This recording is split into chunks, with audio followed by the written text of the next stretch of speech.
द्राक्ष द्राक्ष गोडच गोड आणली चवीला का बोल.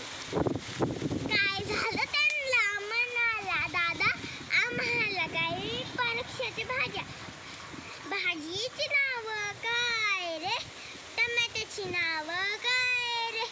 भाजी घेऊन फळं आणली, फळाची गोष्ट छान लागली, फळाची गोष्ट छान लागली.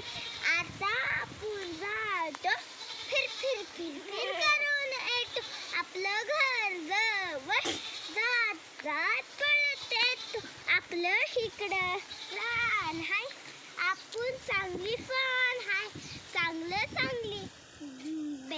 भाजी त्याला आणली खायला. लागली गोडच गोड आणली त्याला खायला. तसं पण लिंबू एकदम आंबट लिंबू, त्याला एक झाड पळत पान घेतलं. तुम्हाला सांगते गोष्टी, तर नव्हती लिंबट तशी.